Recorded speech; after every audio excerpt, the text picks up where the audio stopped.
Hi everyone, it's Carol here, and in today's video we're going to talk about sleep trackers. I recently had a comment on my YouTube channel asking me if I do use a sleep tracker, and if the answer was yes, what kind. So I'll answer that in today's video, and I'll also give you a few curious questions so you can come to the decision for yourself whether a sleep tracker would be useful or would hinder your sleep. So before we get into that though, I really have a favor to ask you.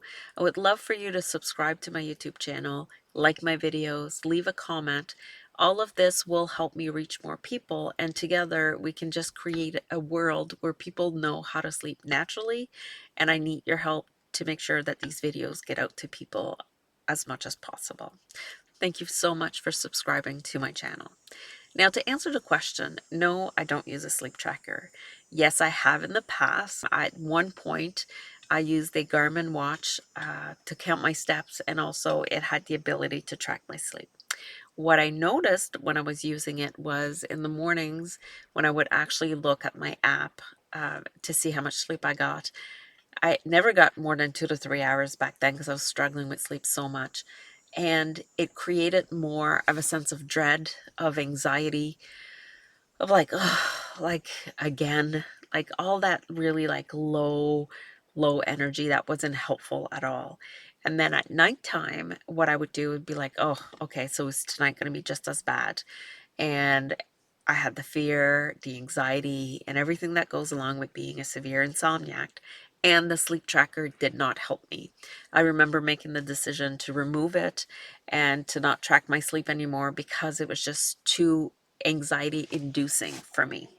However, I know other people who use sleep trackers and it really helps them because, say, they're not struggling with sleep to the extreme that I was, they're a decent sleeper and they're tracking it because it gives them updated data. They can see exactly how many hours they were in bed, and they can use the information there to even get better sleep.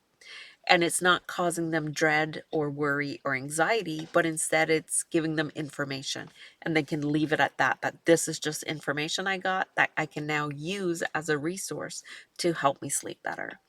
If you're that kind of sleep tracker person, then go ahead, use it, because it's actually creating positive energy, positive solutions, positive vibes in your day, and it does not affect your sleep.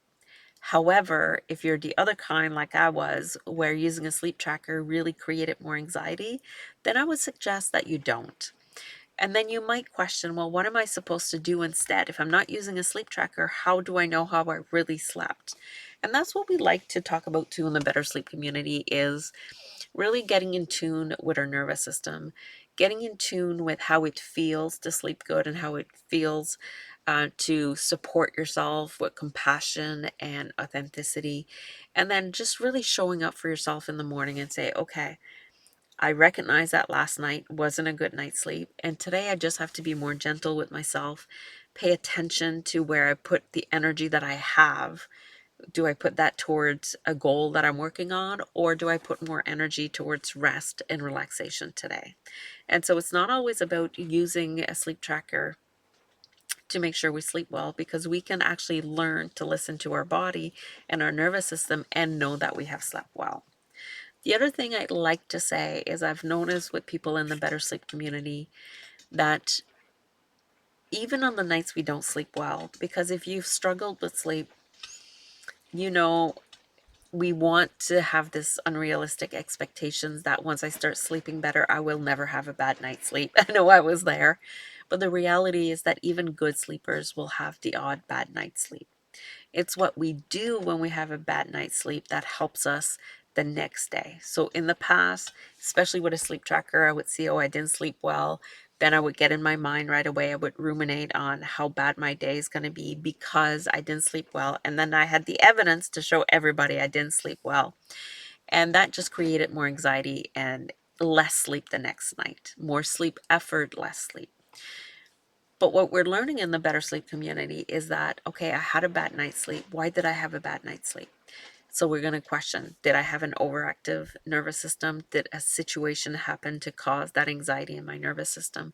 And then if once I have the answer, because we're learning to self-reflect on this, then I can use the tools that I've learned in the Better Sleep community. I'm either going to orient, I'm going to do some tapping, I'm going to do some journaling. I'm going to find ways, use my resources, which we create lists of resources in the Better Sleep community, so that I can help my nervous system come back to a somewhat regulated state, or I could say regulated enough to allow sleep in. And then from that, then I can track my sleep by how I feel and not by what my watch told me. And that's for me is way better because I don't know how accurate those sleep trackers are. Some people say they are, some people say they're not. But regardless, what if I could learn to trust myself, trust my sleep, trust in my ability for my body to fall asleep and get the sleep that it needs so that I can function enough the next day? So, a big long answer to say, no, I don't use a sleep tracker. But I am curious though, do you currently use a sleep tracker? Does it help you or does it hinder your sleep? And then the next question that I have is, if you're not using a sleep tracker, how do you know when you've had a bad night's sleep or a good night's sleep? What are the cues, or what is the evidence on either side of what you've had? And then can we help switch our mindset to help us sleep better? So that's it for today, and I look forward to hearing from you, whether it be in the Better Sleep community, whether it just be a like on this video.